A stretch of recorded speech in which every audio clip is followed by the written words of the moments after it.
埃及阿拉伯共和国，通称埃及，首都为开罗，位于北非的国家，北接地中海，东临红海，国土面积约1001450平方公里，人口约1.145亿人。埃及全境有95%为沙漠，最高峰凯瑟琳山海拔2629公尺。世界第一长河尼罗河从南到北流贯全境，境内长1350公里。古埃及曾是文明摇篮，是4大古文明之一，经历了早王国、古王国、中王国、新王国和后王朝时期，共30王朝。古王国时期，埃及人开始大规模建金字塔；中王国时期，埃及经济发展，文化昌盛；至新王国，埃及国力显著提高，开始对外扩张，成为军事帝国。但到后王朝时期，因内乱和外族入侵，古埃及日渐衰落。之后由外来民族统治，包括波斯人、希腊人、罗马人及拜占庭人等。在西元7世纪时，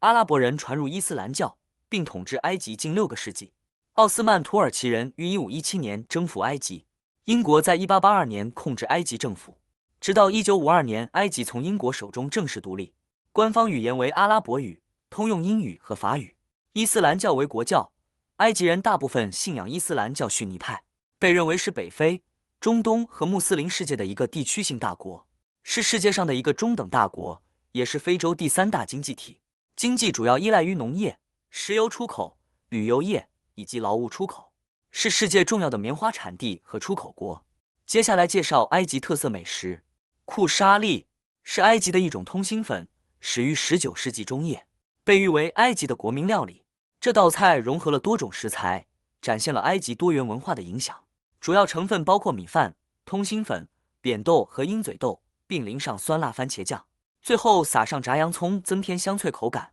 有时还会搭配蒜醋或辣酱调味。塔米亚是埃及版本的豆饼，与中东地区广为人知的法拉费尔相似，但在食材与风味上具有独特的埃及特色。与一般使用鹰嘴豆制作的法拉费尔不同，塔米亚主要以干蚕豆为基底，加入新鲜香草如香菜、欧芹与葱，再搭配大蒜和洋葱打碎成泥，做成小圆饼后油炸至金黄酥脆，外酥内嫩，带有浓郁的香草香气。常作为早餐或轻食，搭配皮塔饼、酸黄瓜、芝麻酱与番茄等新鲜蔬菜享用。锦葵汤是埃及家喻户晓的传统汤品，以锦葵叶又称猢狲草或猢狲麻为主角。这种绿叶植物富含营养，煮熟后质地滑嫩，略带粘性，通常与鸡肉、兔肉或牛肉高汤搭配，并加入大量蒜末和香菜，用牛油或植物油爆香，让汤头充满浓郁香气。锦葵汤常与白饭或埃及式扁面包一起食用。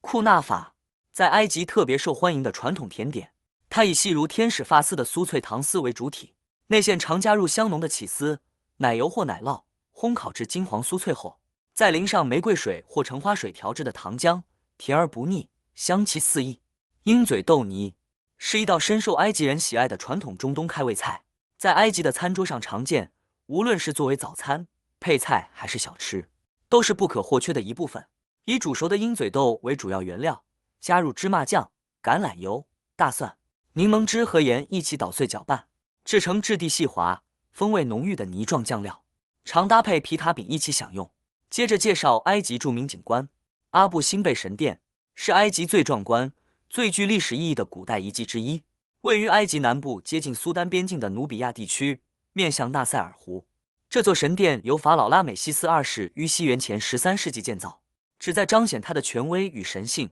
同时也作为对外族的威吓象征。阿布辛贝神殿由2座岩石神殿组成，主殿献给拉美西斯二世本人与埃及诸神，如拉神与阿蒙神；小神殿则献给他的王后奈菲尔塔利。主殿入口处坐落着4尊高达20公尺的拉美西斯二世巨像，气势磅礴，是古埃及雕刻艺术的巅峰之作。特别的是，神殿的建筑巧妙地与太阳运行对齐，每年2月与10月的特定日子，阳光会直射神殿内部深处，照亮神像，象征法老与神明的连结。1960年代，为了配合亚斯文高坝的兴建，阿布辛贝神殿面临被水淹没的危机。经由国际协作，整座神殿被精密切割并迁移到较高地点重建。这项壮举成为文化遗产保护史上的经典案例。如今，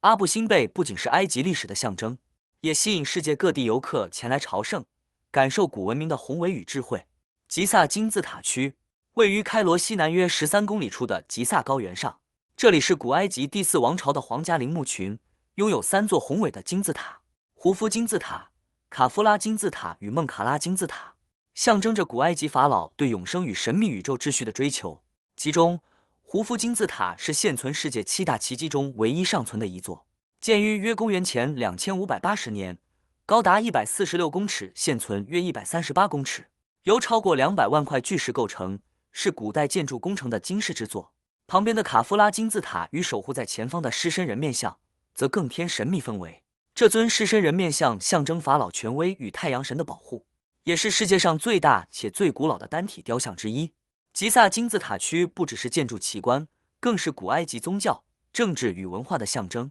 千年来，吸引着无数学者与旅人探寻它的奥秘。作为世界文化遗产，这片沙漠中的奇迹至今仍屹立不摇，诉说着古文明的智慧与壮丽。卡纳克神殿是埃及最大、最壮观的古代神庙群之一，位于尼罗河东岸的古城底比斯，现今的路克索，是新王国时期约公元前16至前11世纪最重要的宗教中心。神殿主要献给太阳神阿蒙，同时也供奉其妻穆特和儿子孔苏，三者合称为底比斯三神。卡纳克神殿群的建设历时超过2000年，由多位法老陆续扩建与修缮，其中以拉美西斯2世、哈特谢普苏特女王和图特摩斯3世的贡献最为著名。最引人注目的部分是宏伟的大柱厅，内有134根巨型石柱，最高达21公尺。柱面上雕刻着精致的神话与祭典场景，是古埃及建筑艺术的经典代表。卡纳克神殿不仅是建筑与雕刻的奇迹，更是一座宗教与政治权力的象征，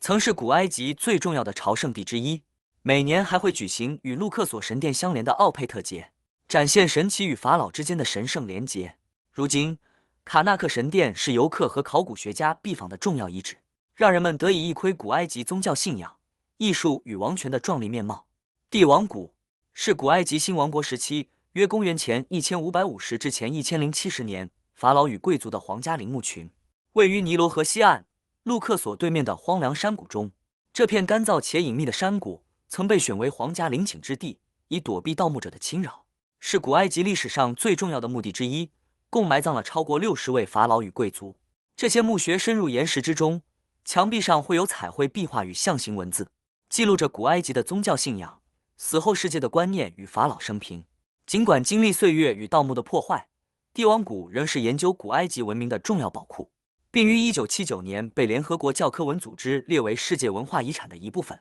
其中最著名的当属图坦卡门的陵墓。1922年，英国考古学家霍华德·卡特在此发掘出这座几乎未被盗掘的墓葬，出土了大量珍贵文物，震惊世界。图坦卡门是古埃及第18王朝的一位少年法老，约在西元前1332年至前1323年间在位，年仅约19岁便早逝。他在位时间不长，原本并不被视为特别重要的法老，但由于他陵墓的完整保存，使他成为现代最知名的埃及法老之一。墓中出土超过5000件文物，包括战车、宝石、家具、金饰，完整展现了新王国时期的工艺与奢华生活。其中最著名的是图坦卡门的黄金面具，这件面具以纯金打造，重达约11公斤，镶嵌有青金石、玛瑙、玻璃等宝石，展现极高的工艺水准。面具逼真地描绘图坦卡门的年轻面容，眉眼深邃，表情庄严，象征法老的神圣与永恒。额头上有眼镜蛇与秃鹰的标志，象征上下埃及的统一。这尊黄金面具不仅是古埃及艺术的代表，也成为埃及文明的象征之一。目前收藏于开罗的埃及博物馆，是最受全球游客瞩目的文物之一，也让图坦卡门成为不朽的名字，跨越3000多年后依然闪耀于世界文化史上。埃及这片横跨非洲与中东的神秘土地，拥有超过5000年的文明史，是人类历史上最辉煌且深具影响力的古文明之一。从金字塔与狮身人面像，到帝王谷与图坦卡门的黄金面具，埃及以其壮丽的建筑、独特的宗教信仰与丰富的艺术遗产，吸引着全世界无数的探险家、学者与旅人。今日的埃及不仅是一个现代国家，也是一座连接古今的文化桥梁，见证着时间流转中人类智慧与信仰的永恒痕迹。